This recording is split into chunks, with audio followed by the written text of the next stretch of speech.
My mom said, "We are being responsible this year. No vacations." I agreed until I got a charge alert, $6,200 on my card, booked in Santorini. I didn't argue. I just reversed everything. Flights voided, hotel flagged, spa appointment cancelled. The morning they arrived at the airport, my phone lit up.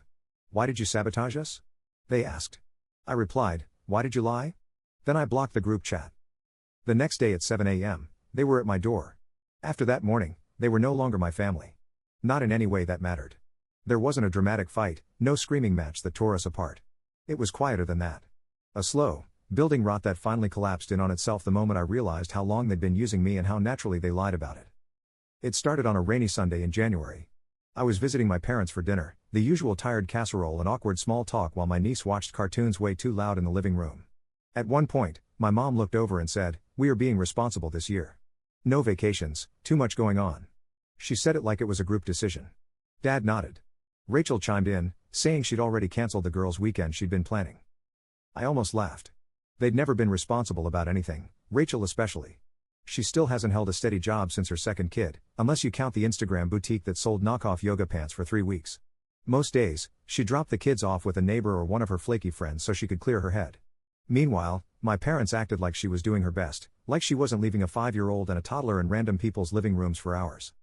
Still, I took them at their word, no vacations. Fine by me. I'd spent the last 2 years covering everything from my dad's dental work to Rachel's rent when her stimulus money dried up. A quiet year sounded like a miracle. 3 weeks later, I was working late when my phone buzzed, charge alert, $6,247.63. My stomach sank before I even opened it. The merchant was something called Azure Skies Travel in Santorini, Greece. At first, I thought it was fraud, but the details were too familiar. 5 airline tickets, luxury resort, spa packages, airport transfer, names attached, Margaret, Daniel, Rachel, and Rachel's kids. My mom, my dad, my sister, and her children, all booked on my card. My card. I didn't call them. I didn't scream. I didn't even text. I just canceled everything. The travel agency hadn't finalized the tickets yet, so I got them voided. The hotel was flagged and frozen. I contacted the spa and told them the reservation was part of an unauthorized charge. Every piece of the trip collapsed in under an hour. I didn't care about the money anymore. I cared that they thought they could take it without asking, that they thought I'd just roll over like always. The morning they were supposed to leave, my phone started blowing up before sunrise. They'd already packed, already gotten to the airport. That's when they saw the cancellations. "Why did you sabotage us? You've gone too far this time. Do you know what this did to the kids? This is so petty." I stared at the messages like they were written in another language. "Why did you lie?" I replied. Then I blocked the group chat. That should have been the end of it. But at 7 a.m. the next morning, I heard a knock. I looked out the window, and there they were, my parents and Rachel standing on my porch like this was some sort of intervention. Dad was already halfway through a guilt speech about how hard retirement is. Rachel tried to spin it like I was being cruel to the kids. My mom looked like she wanted me to say I was sorry. I didn't say a word. I shut the door and locked it. What they didn't get was that I wasn't angry in the way they expected. I wasn't throwing a tantrum or holding a grudge. I was done, completely. After everything I'd given them, they repaid me with lies and theft. And when I called them out, they acted like I was the one who betrayed them. They didn't know it yet, but the cost of that trip wasn't $6,200. It was everything. They were about to find out just how much they relied on me and what it felt like to lose that. After I closed the door on them that morning, they stood there like they still had a say in anything. I didn't watch them leave. I didn't need to. That door between us was the first real boundary I'd ever drawn, and it helped. Inside, I opened my laptop and started cutting the ropes one by one. First was my bank. I had a long call with fraud services, removed every single authorized user from my credit accounts, and changed every password I'd ever given out or stupidly reused. My mom still had access to an old card I opened during college when she needed help with just a few groceries. I shut it down completely. Then I flagged my trust account, the one they didn't know I had full control over now. Locked internal access only. No more accidental transfers. No more weaseling through shared family logins. Next was the autopay trail. Rachel's phone bill, gone. My dad's insurance top off, cancelled. My mom's occasional Amazon Prime orders, which had become a parade of useless kitchen gadgets and skincare subscriptions, deleted and revoked. I even killed their Netflix profile, which I'd let them use for years. I didn't leave a single line open, not one. And for the first time in years, I felt clean. 2 days passed. Nothing. I thought maybe they got the message, but then Rachel posted a cryptic status on Facebook. Imagine giving everything to someone who turns out to be cold-blooded. Lesson learned. Under it, a stock photo of a beach. Probably Santorini. My mom commented, "Some people forget who fed them." I didn't respond. Not there, not anywhere. But I kept getting messages. First from Rachel's new number. She wrote, "You overreacted. It was one trip. We just wanted something for us for once, and you could have just said no." I didn't reply. Later that night, another message came through. "The kids are asking why Uncle Andrew hates them now." That one sat with me longer, but I still didn't answer. Then the voicemail. My dad. His voice was calm, like he was trying a new tactic. He said they were just tired, that retirement wasn't what they thought it would be, that life was hard, and they thought maybe they deserved a little something after everything they'd been through. "You don't know what it's like to have nothing," he said. "You've always had it easy." I had to laugh. Easy. I paid my way through college while working 2 jobs. I turned down vacations and skipped weekends so I could make enough to pay off their debt. I watched them pretend like they were struggling while taking in every handout I gave and still asking for more. They had no idea what sacrifice was because they never had to make one. I made them all for them. The next day, Rachel called again. She sounded frantic. Her rent was overdue, and the landlord had posted a notice on her door. She asked me for just this one time, help. Half the rent, maybe a little more. Said she had nowhere else to go and the kids would have to sleep in her car. I told her flat out, "I can't help you." She went quiet, then asked, "You are really going to do this to your niece and nephew?" I answered, "No, I'm doing this to you." Then I hung up. That night I got another knock. Just him this time, my dad. He looked tired, but not in a way that made me feel anything. He didn't say hello. Just stared at me like he was still the one who held power here. "You think you're punishing us?" he said. "But you're really just punishing yourself. You're isolating yourself." I didn't say a word. I didn't need to. Before he left, he added, "You are not family anymore either." And I stood there, not even flinching as he walked away. What none of them understood, what they never grasped, was that I'd been holding this entire family up by myself. And now that I'd stepped away, they were free-falling. Let them. I wasn't done watching them learn just how far down they had to go without me. Update. My mom said, "We are being responsible this year. No vacations." I agreed until I got a charge alert, $6,200 on my card, booked in Santorini. I didn't argue. I just reversed everything. Flights voided, hotel flagged, spa appointment cancelled. The morning they arrived at the airport, my phone lit up. "Why did you sabotage us?" they asked. I replied, "Why did you lie?" Then I blocked the group chat. The silence lasted 3 days. Then everything started crumbling at once. Rachel was first. I heard from a mutual acquaintance, a guy I used to work with who lived in her apartment complex. He texted me randomly, "Hey, just a heads up. Saw your sister screaming at her landlord in the parking lot. Cops were there. Looked bad." I didn't reply.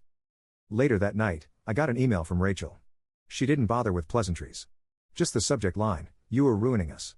She said she and the kids had been staying in her friend's studio, a friend who apparently didn't know what having 2 kids under 10 in a 400 square feet apartment really meant. She said I was being cruel just to prove a point and that it was only money, only money. That line stuck with me. The next morning, my mom called from a number I didn't recognize. I let it go to voicemail. She didn't yell. She cried. Said she couldn't believe I'd let this happen, that she and dad were behind on utilities and had to borrow money from their church to cover medication. "What happened to your heart?" she asked. What happened was simple. They made me choose between being part of their world or finally being free. And I chose myself. By the end of the week, I started getting calls from numbers I didn't know. Old family friends, distant cousins, people I hadn't spoken to in years suddenly wanted to check in. A woman named Linda, whom I vaguely remembered from Thanksgiving 2015, called to tell me my mom was really struggling and I should remember where I come from. I hung up on all of them. I thought about blocking more numbers, but then I realized something. I didn't need to. I wanted them to see that nothing they tried was working anymore. That the tools they used, guilt, shame, third-party pressure, were dull now. Useless. A week later, my mom showed up again. She didn't knock this time. Just left a handwritten letter in my mailbox. I read it once. It was dramatic, the kind of thing someone writes when they're still hoping for a reaction. She wrote that they'd made a mistake, but that I was making things worse than they ever needed to be. She said I lost my way and that money had changed me. I put the letter in a drawer and didn't respond. Rachel stopped trying after that. I think reality finally hit her, that no one was coming to fix it. That all the friends she partied with didn't care enough to lend her money or give her a real place to stay. She texted once more, short and cold, "Fine, I get it." That was the last I heard from her for a while. My dad didn't contact me again for almost a month. Then one night, I saw his name on my phone. Just his first name because I deleted the contact. I let it ring. He left a voicemail. "Just wanted you to know," he said. "Your mom's seeing a therapist. We're figuring things out. You were right about a lot of things. Hope you're okay." I played the message twice. Not because I needed to hear it, but because it was the first time he didn't sound like he was trying to win. They were beginning to understand something they should have years ago. I wasn't just the one who bailed them out. I was the one holding the entire structure up. And now they were learning what life looked like without me. Brick by brick, everything they leaned on was gone, and I was still standing. A few weeks went by without a word. The silence didn't feel like peace at first, more like the air before a storm, stretched too thin.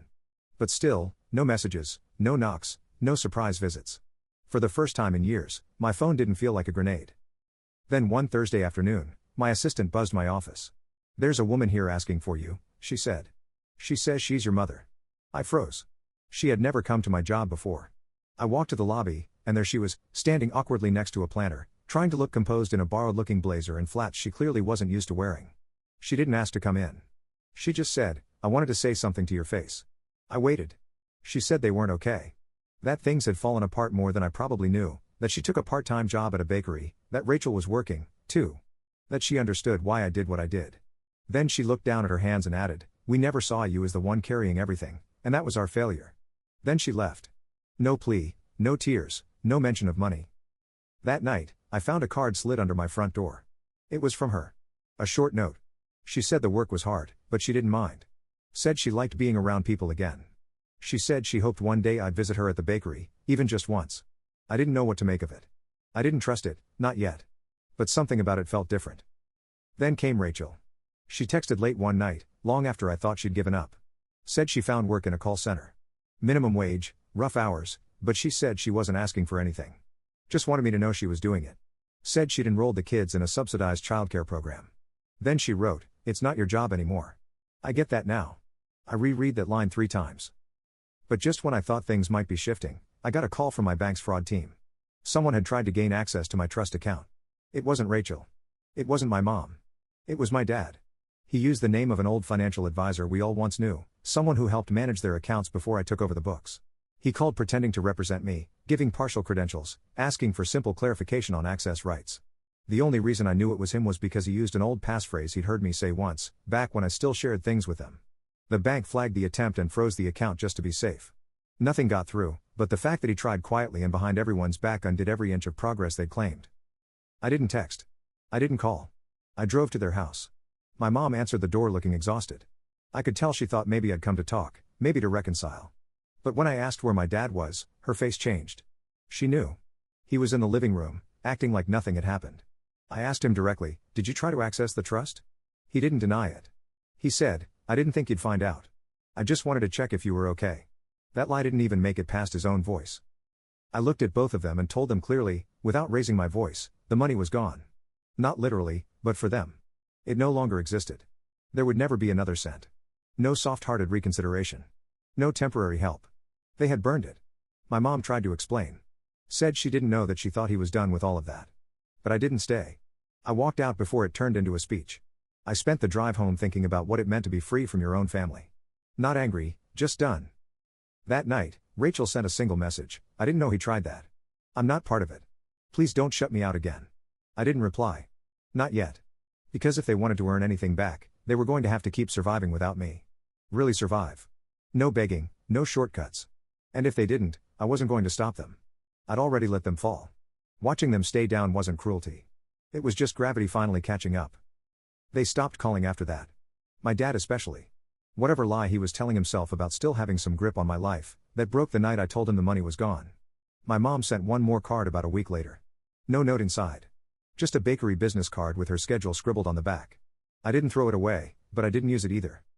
Rachel was the only one who kept a small thread of contact, never asking for anything, never fishing, just quiet updates now and then, that she was still working, that the kids were okay, that she'd applied for a subsidized apartment across town. I never answered.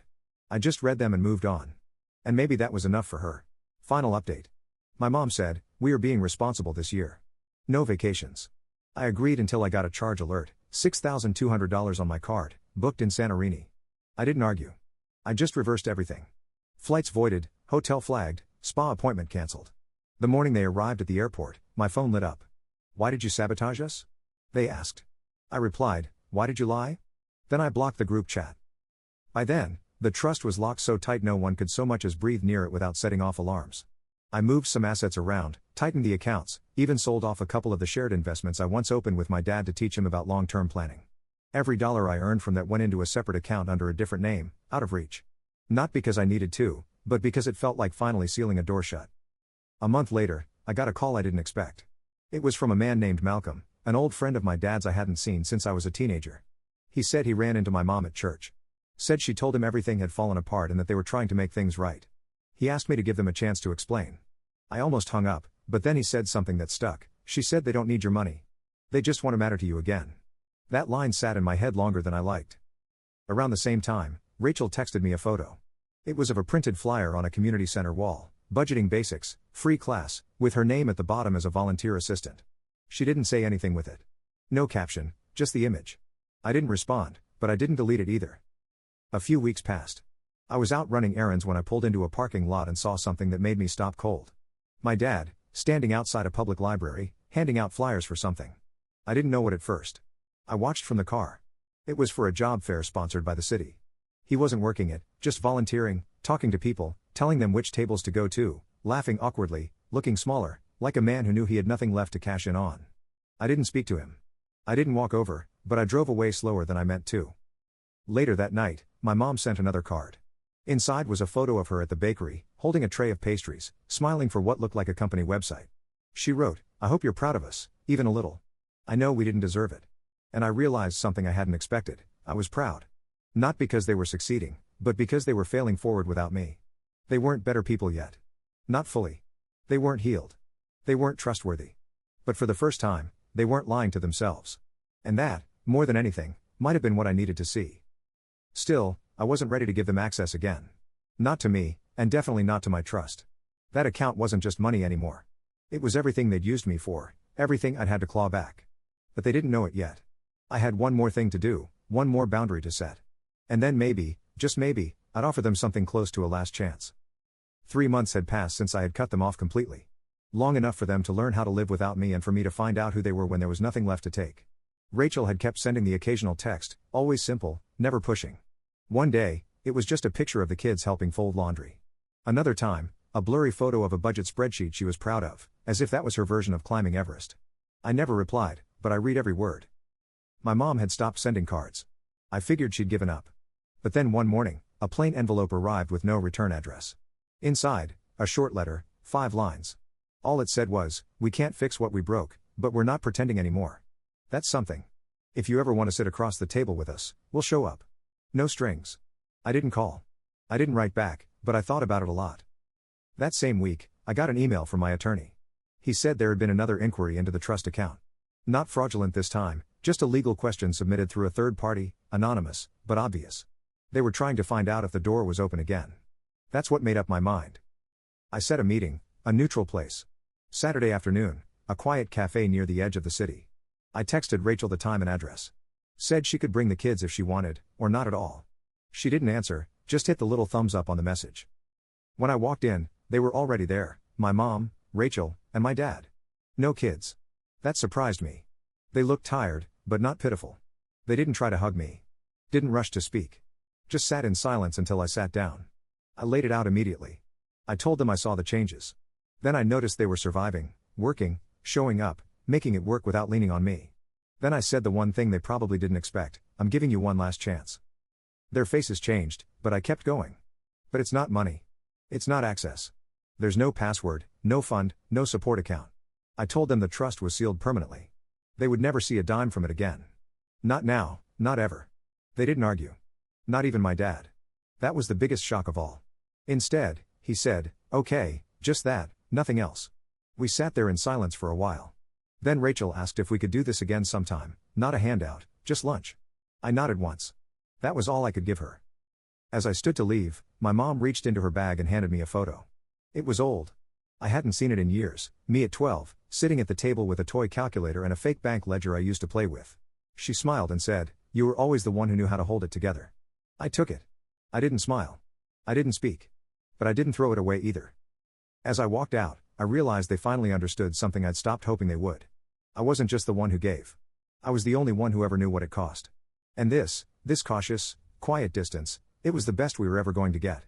And for once, that was enough. It's been nearly a year since all of this started. There's nothing dramatic left to say. Things are stable now. Not warm, not close, just stable. Rachel kept her job. She moved into the subsidized apartment a few months after our last meeting. She still texts once in a while, usually photos of the kids or short updates about work. I still don't reply, but I look, and I think she gets that. That's the most I'm willing to give. My mom still works at the bakery. Last I heard, she picked up more shifts. I haven't visited, and she's never asked me to. She hasn't tried to talk about the past.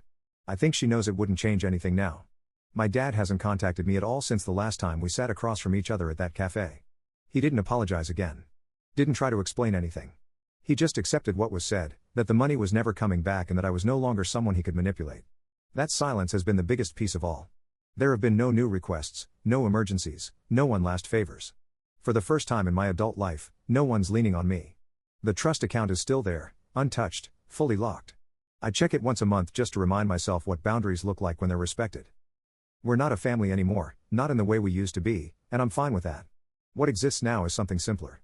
They live their lives. I live mine. We nod across a distance that none of us are trying to close anymore. And that, finally, is enough.